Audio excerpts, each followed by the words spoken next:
Thank you very much, Nathan, for that kind introduction. Before I get started, I'd just like to thank Deirdre Hackelman and the entire Leadership Institute team, as well as Morton, the legendary and innovative leader of the conservative movement. It's really an honor to be here today.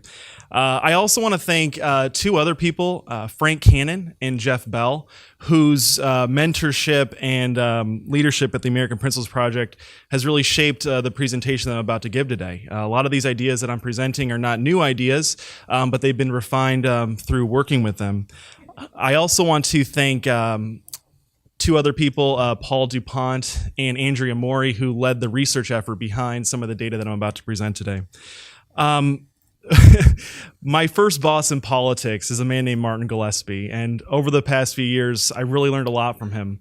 I worked on the Brownback campaign with him in 2007 out in Iowa, and there was one point that he drove home to me more than any other, and that is that your opinion doesn't matter. So today, you will not be hearing my opinion.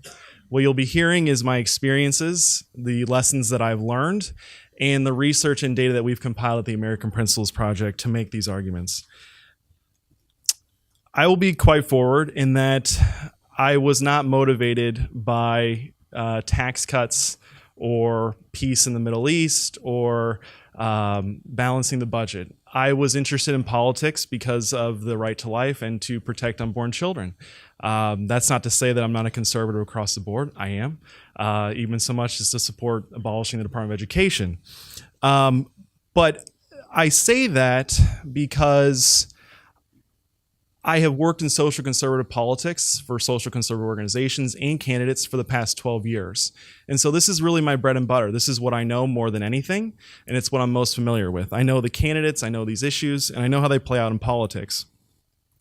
So part of my experience was developed on my dad's campaign. I was a senior in college. It was the spring of 2009, and my father called me, and he told me he was very concerned about President Obama's policies and that he had determined that he would be running for Congress against Congressman Phil Hare in Illinois 17th Congressional District. And what you have to know about the Illinois 17th District is that it had been Democratic for the past 30 years. So it was an uphill fight. I told him, I said, "You're crazy, but I'll be crazy with you." And so I was the only person that he knew that had been in politics before. So he asked me to manage the campaign, and so I did. So what we did is we put together a fusionist campaign platform. And the reason that we did this is because the district was Western Illinois, so it was right along the Mississippi River. It was Democratic, but it was blue collar. So it wasn't liberal. A lot of these people were members of unions, but they go to church on Sunday and they own guns and they like babies. So we crafted a fusionist platform that focused on protecting the unborn, protecting the family, and having pro-family economic policies that would advance them. We had no money. Well, we had $10,000 in the bank, but we needed over $1 million in order to win. So we knew that we needed to create an opportunity. So what we did was we hired college students at $10 an hour to film Phil Hare at every single one of his events. This was a piece of advice that was given to me by Martin Gillespie as well.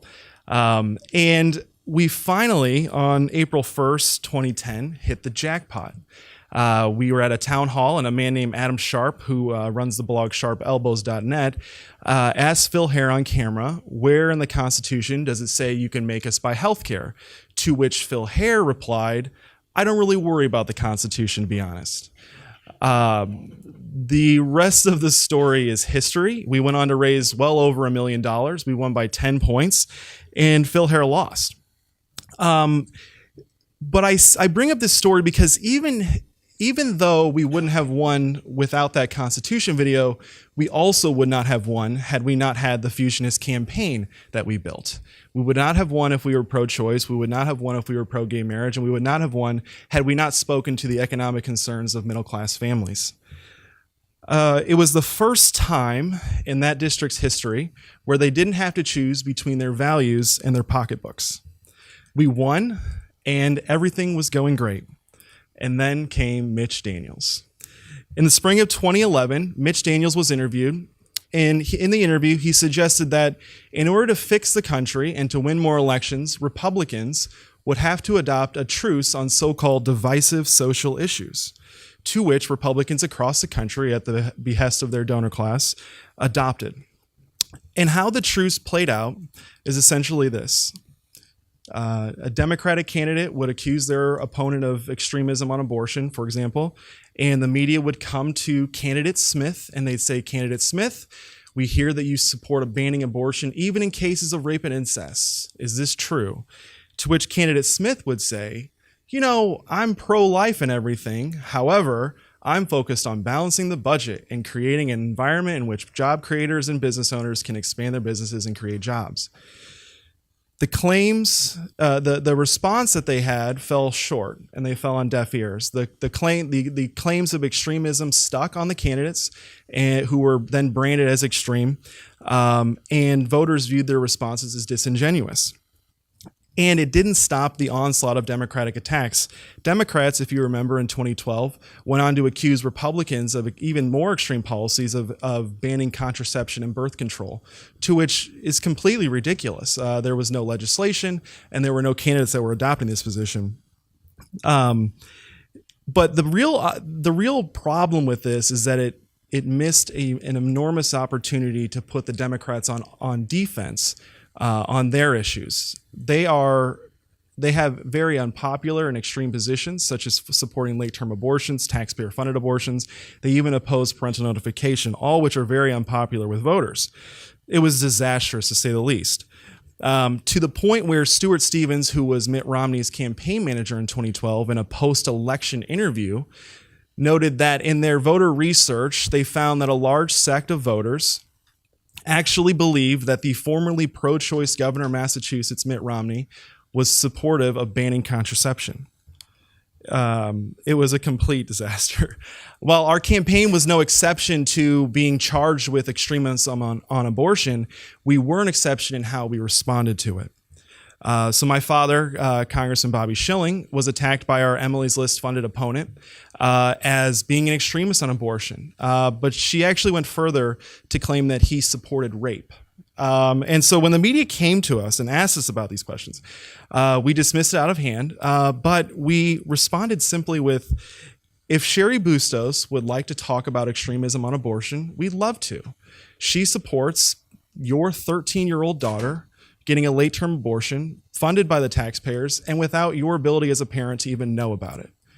And there was one issue that we were never attacked on again. And I'll give you one guess as to what it was: abortion.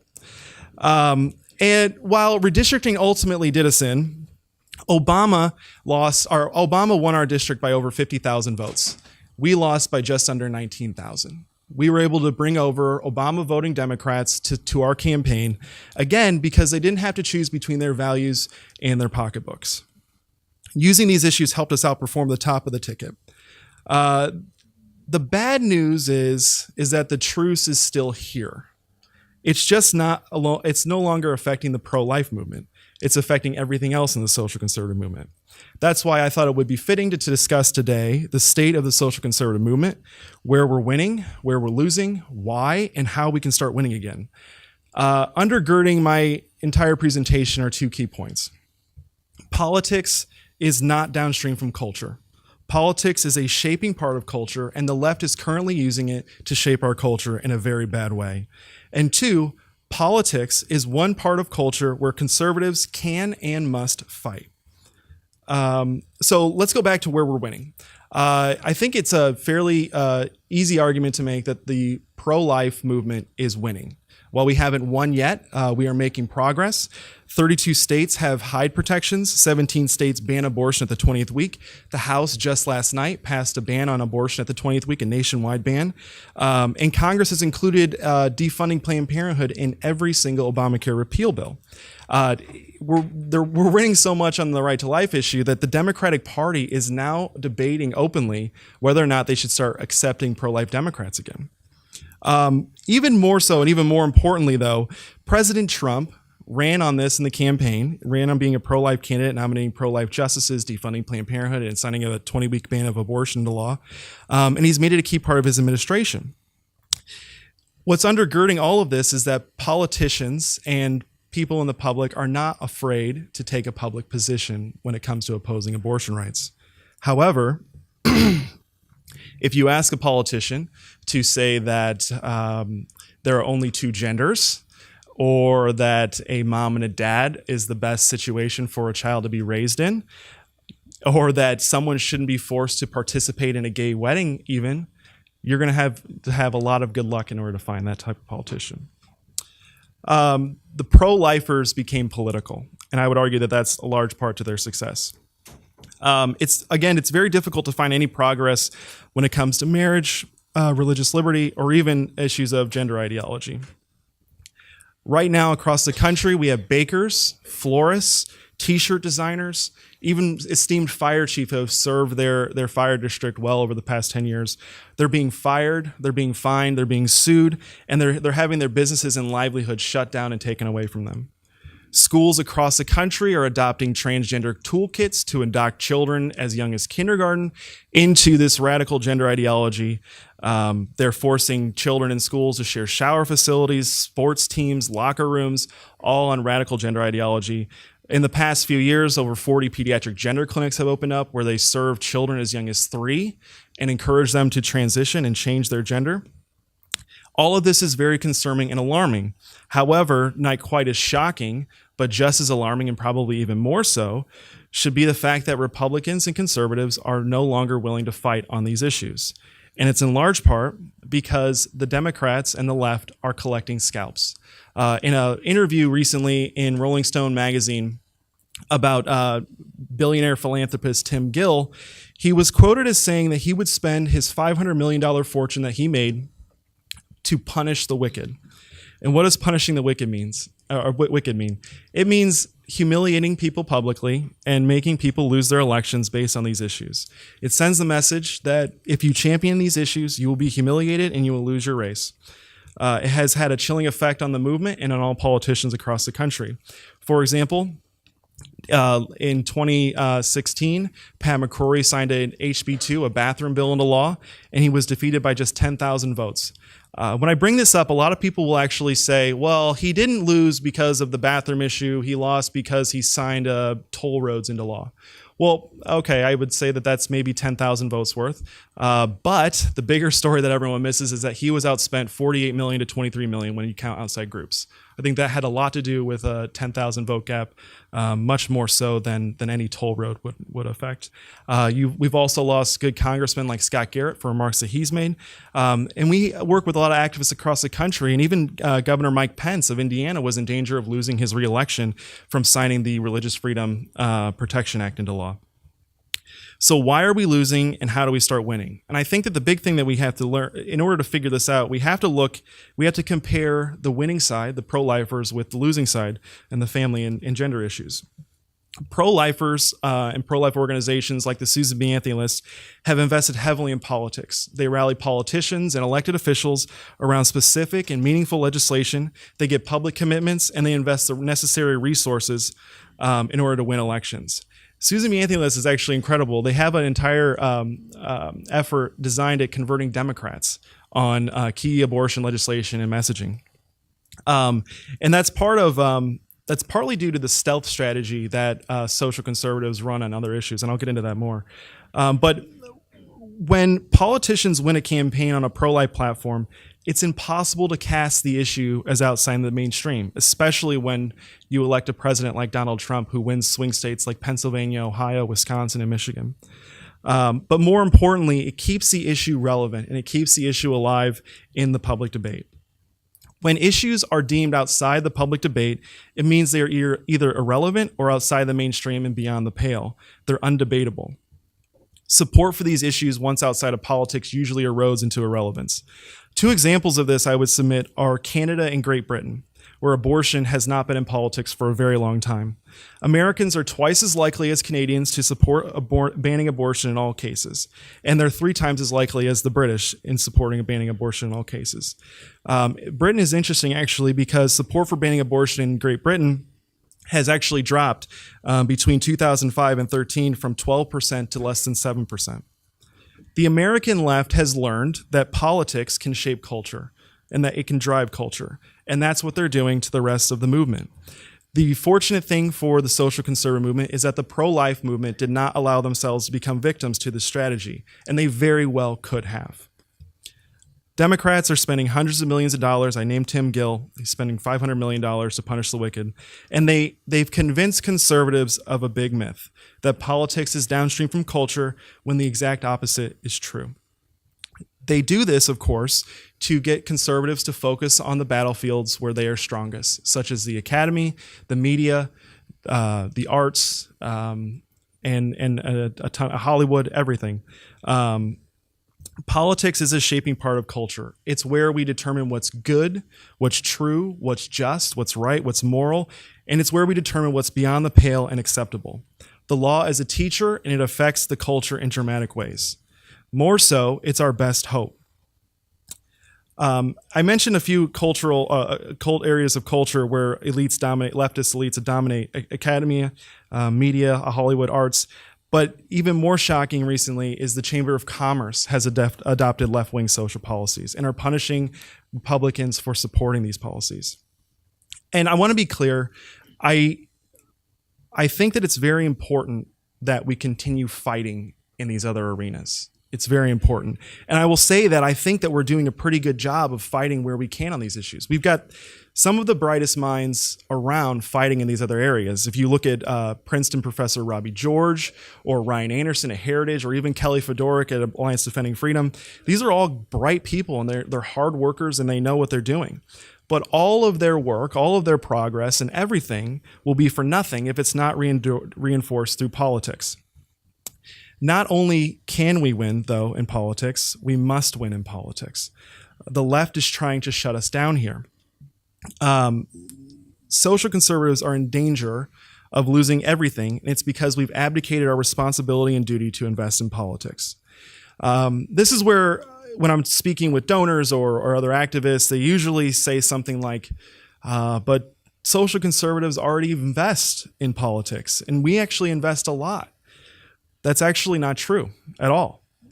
American Principles Project has analyzed over 364 groups and over $3.1 billion in spending from 2008 to 2016. Of that $3.1 billion, $3.022 billion has been spent in non-political efforts, and only $84 million has been spent in political efforts. That's less than 3% of our total investment. For every $1 we spend in politics, we spend $35 in non-political efforts. When you take out the pro-lifers, so what's interesting is that the pro-life groups, they spend a lot less in non-political efforts, and they actually account for more than half of the total political spending that the social conservative groups do in total. And while you might think that $84 million is a lot of money, it is. I would love to have $84 million. When you look at what the spending is on the left, it's dwarfed. Emily's List, for example, spent $36 million in 2016 alone, and the Human Rights Campaign just a few months ago announced that they would be spending $28 million in 2018 alone. Again, keep in mind that the $84 million that we've invested in politics has been spent over the past 5 election cycles, and they're getting ready to outspend us in just single election cycles. I wish that the political spending gap was our only problem in social conservatism, but our tactics and political strategies are lacking as well. Social conservatives, when it comes to issues pertaining to marriage and family and gender, we run a stealth strategy. It's defense. It's a turn out the base strategy. We focus on organizing pastors, producing voter guides, registering new voters, and that's all very important and necessary for winning campaigns and elections, but it's lacking one big thing, and that's offense. What I define as offense is converting Democrats to independents, going to the Democratic voters and exposing their elected officials for the extremists that they are. The stealth strategy has been bad for the conservative movement, but it's also presented some opportunities. There's some silver lining here in that the stealth strategy, where we've only focused our messaging to the base of voters, of conservative voters, Democrats don't know how extreme their elected officials are. So we have opportunities to educate these people, and we've found a lot of them that are persuadable. We did a voter research study in North Carolina, and we identified over 475,000 persuadable Democrats when it comes to issues pertaining to transgenderism in schools. Not only can we win, but we must win in politics because the future of America depends on it. So with that, I will open it up to questions. I wanted to make sure that people had time to do that. So we have time for questions.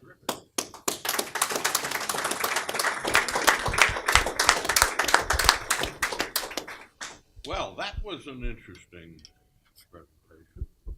And we'll start there in the back. You, yes.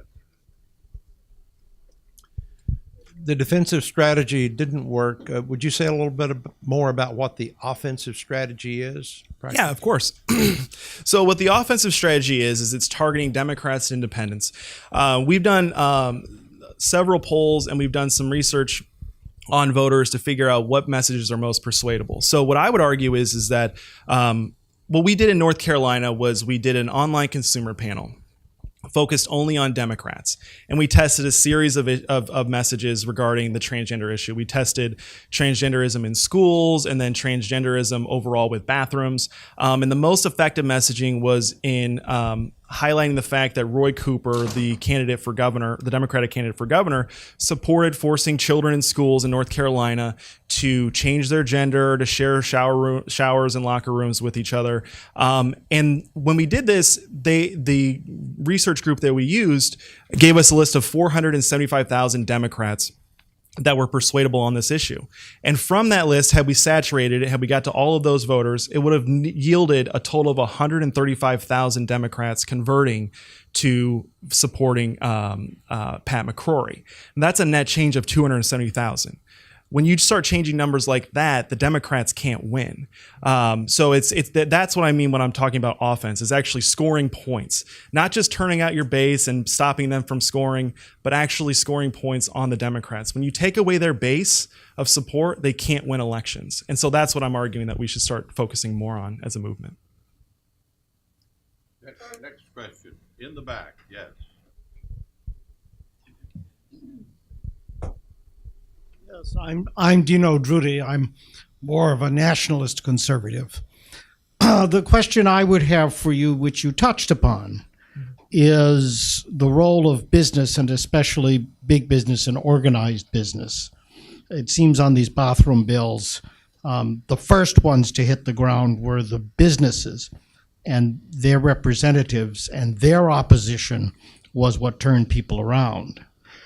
Could you comment on the viewpoint of the organized business and particularly larger business community towards social conservatism and how that would impact a strategy? So we talked to an elected official that was at the center of a lot of these attacks by the gay rights groups. And he actually was somewhat of a corporate Republican. So he was friends with a lot of these business guys. And he told us flat out, he said, none of them believe this garbage. They just don't want it to become an issue.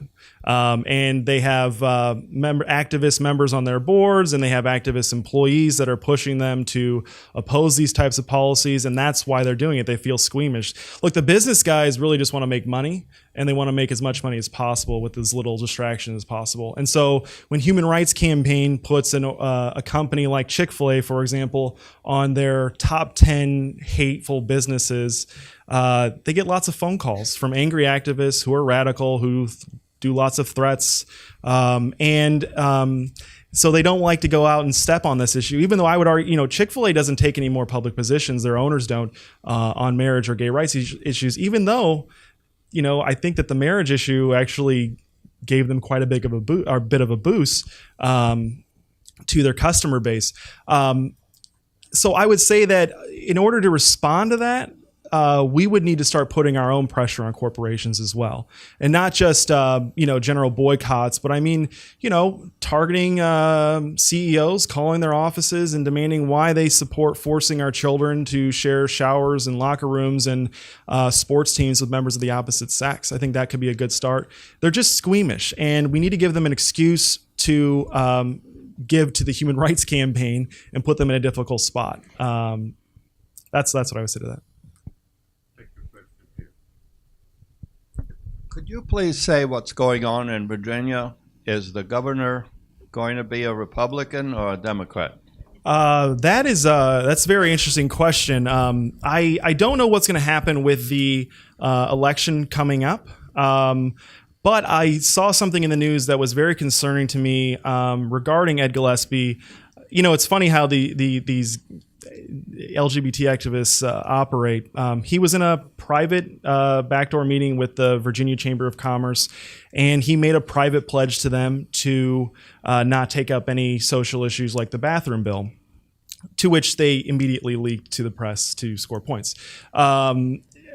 I don't know how they keep scoring points when they deal with these politicians so dishonestly. So I don't know what's going to happen in the election result. I know that I was very disappointed to find that out, both in terms of their dishonesty in that movement, but also the fact that Ed Gillespie isn't seeing the opportunities that are underlying this issue here.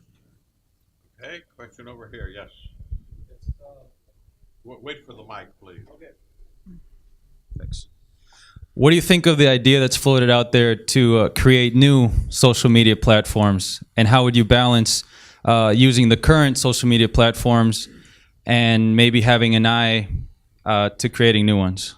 Look, I think competition is always good. If you can create a competitor to Twitter and Facebook, that would be great. But I also think that we need to go where the left is as well. And I think that one of the odd benefits of Donald Trump using his Twitter so much is that it's inspired a lot of conservatives to actually get on Twitter. I've been on Twitter since they first started in 2008, and there's a lot more conservatives on there defending the president, defending conservative policies. It's been really refreshing. And so I think it would be great to start competitors, but we also have to keep in mind that we have an audience that we have to speak to. And if we're just talking to other conservatives, it's not going to help us as much as we're talking with the overall public.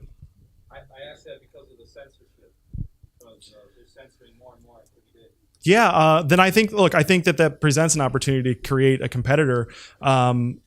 I also think we should put more pressure and demand change to these types of policies. I know that Twitter's been very bad recently, and then I also have a lot of Facebook friends that are having their accounts suspended for like a week or two just for talking about marriage. So it's odd.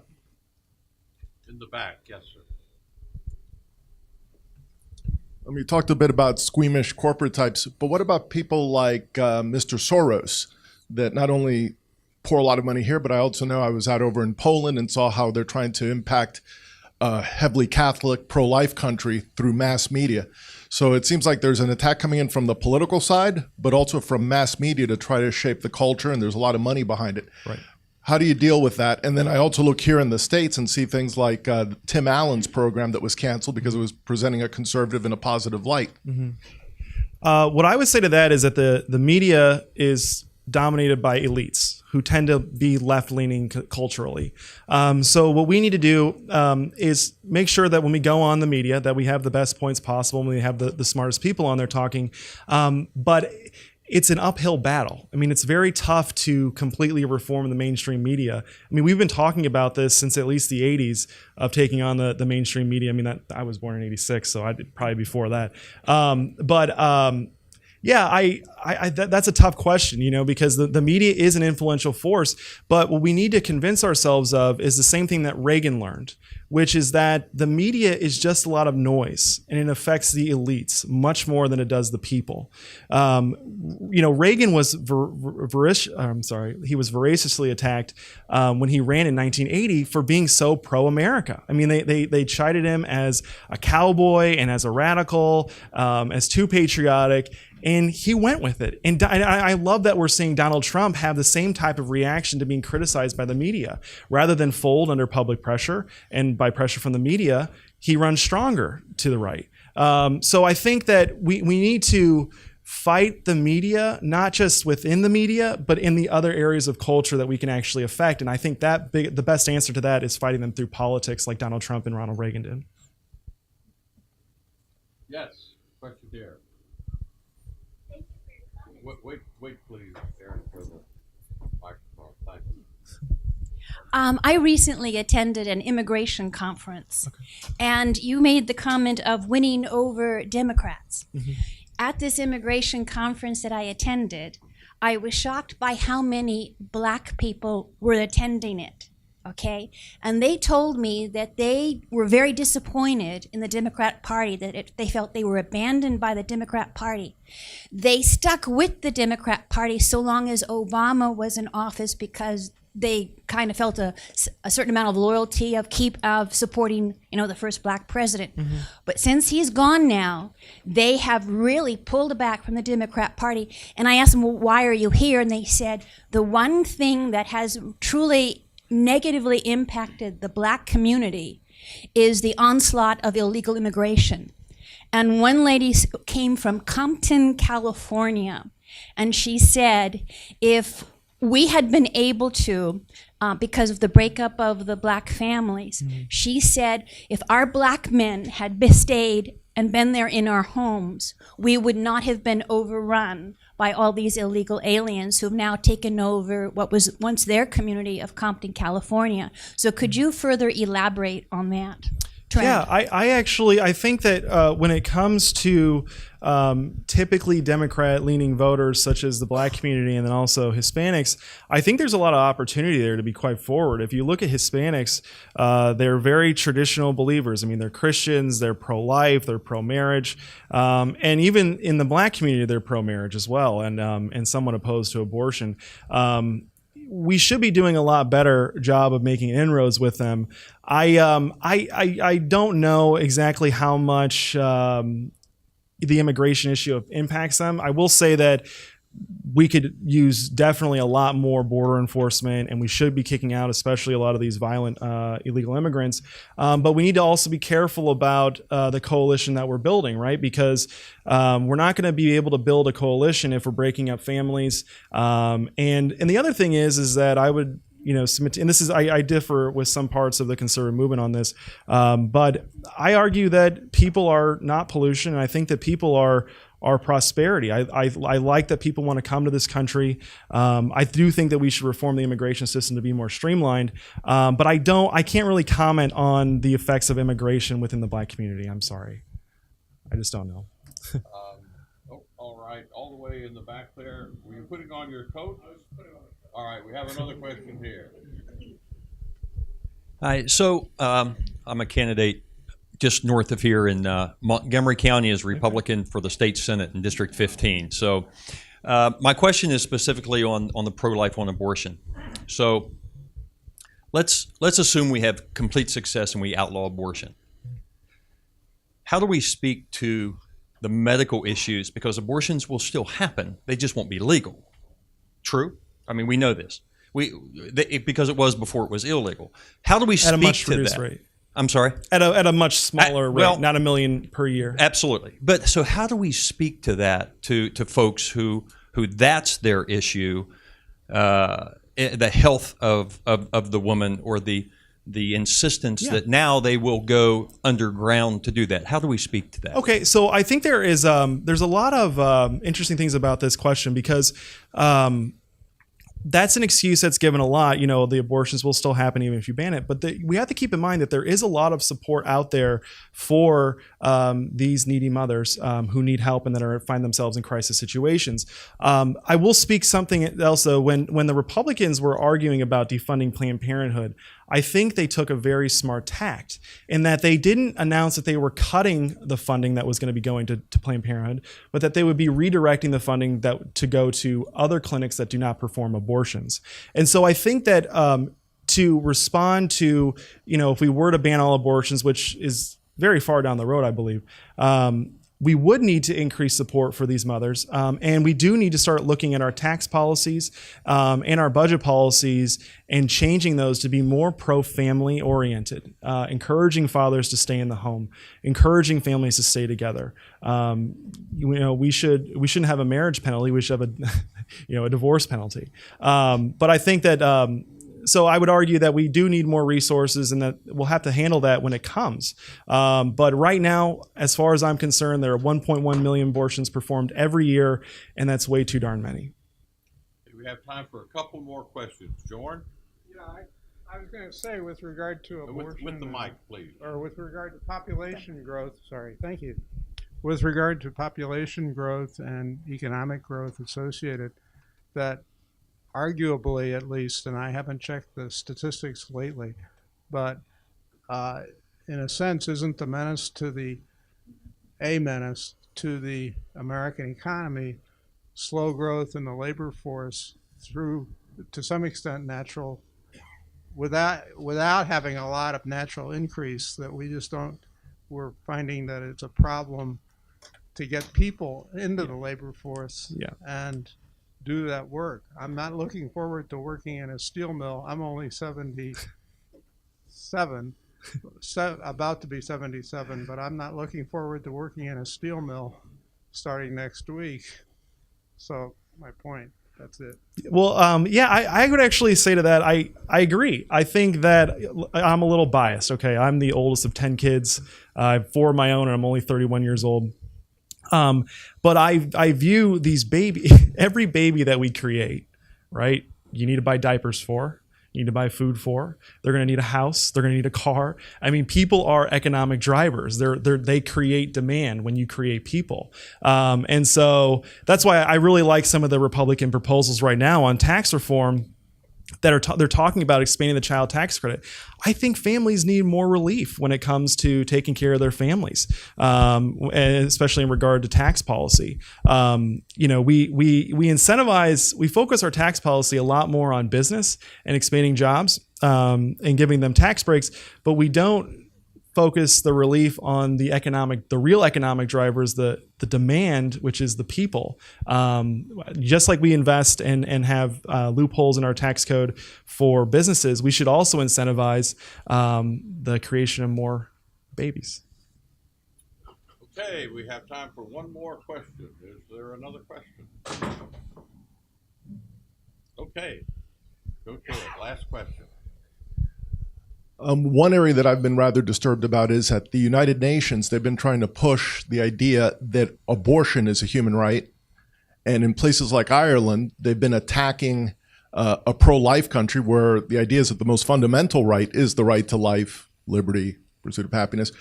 Do you think that the current administration that we have in the White House should be pushing back at the UN Human Rights Council to get the human rights focus on where it needs to be, life, not death? Absolutely. I think we should fight the left on every playing field we possibly can. I don't think we should leave anything open, because we know that with the left, if you give them an inch, they will take 100 miles, not just 1 mile. They take it to the far extreme. So yeah, I do think that the administration should push back heavily on any movement at the UN to become more left-wing when it comes to social policy, of course.